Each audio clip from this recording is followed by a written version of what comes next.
एक समय की बात है, एक विमला नामक गरीब महिला अपने पति और 2 बच्चों के साथ एक छोटे से गांव में रहती थी।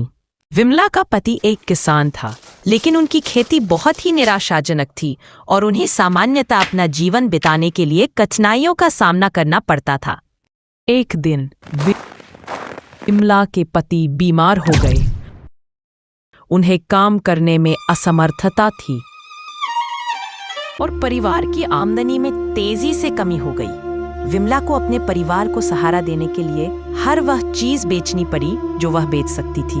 उन्होंने अपने आभूषण, पशुधन और यहाँ तक कि अपना फर्नीचर भी बेच दिया।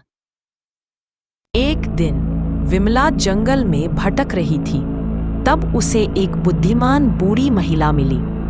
उस बूढ़ी महिला ने पहचाना कि विमला परेशान थी और उसने उससे पूछा। विमला ने बूढ़ी महिला को अपने पति की बीमारी और अपने परिवार का समर्थन करने के लिए कैसे संघर्ष कर रही है, इसके बारे में बताया। बूढ़ी महिला ने धैर्य से सुना और फिर उसने कहा, विमला, मैं देख सकती हूँ कि तुम एक मजबूत और सुदृढ़ निश्चयी महिला हो। तुम इस परिस्थिति को पार कर सकोगी। हालांकि पहले तुम्हें अपने डर को त्यागना सीखना होगा। ऐसा कहते विमला को समझ नहीं आया कि बूढ़ी औरत का क्या अर्थ था, लेकिन उसने उसकी सलाह के लिए आभार व्यक्त किया और उसने अपना मार्ग जारी रखा। जब सरोज अपने घर पहुंची तो उसने बूढ़ी औरत के विचारों पर विचार किया। उसने एहसास किया कि वह अपनी समस्याओं पर इतना ज्यादा ध्यान केंद्रित कर रही थी कि वो आशा करना भूल गई थी। उसने निर्णय किया कि वह अपने भाई को परित्याग करने और सकारात्मक दृष्टिकोण पर ध्यान केंद्रित करने का संकल्प करेगी।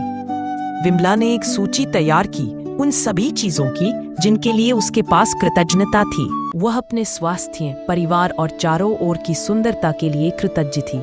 उसने योग और ध्यान का अभ्यास भी शुरू किया, जिससे उसे अपने मानसिक स्वास्थ्य को सुधारने में मदद मिली।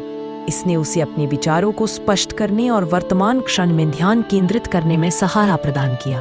समय के साथ सरोज ने अपने दृष्टिकोण में परिवर्तन देखा। वह अब अधिक आशावादी और उत्साहित हो गई थी। उसने नए अवसरों को भी समझना शुरू किया। एक छोटे से हस्तशिल्प व्यापार की शुरुआत करने का निर्णय लिया और साथ ही साथ उसने स्थानीय समुदाय केंद्र में योग कक्षाएं भी संचालित करने का निर्णय किया।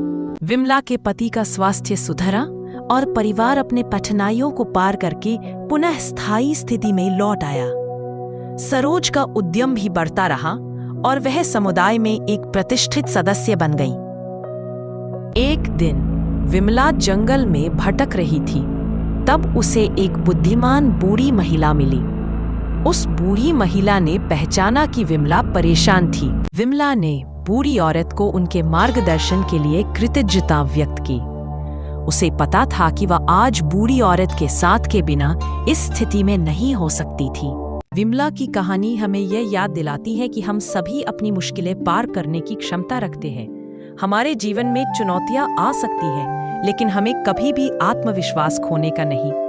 यदि हम सकारात्मक और संयमित रहें, तो हम किसी भी लक्ष्य को हासिल कर सकते हैं जो हमने निर्धारित किया है।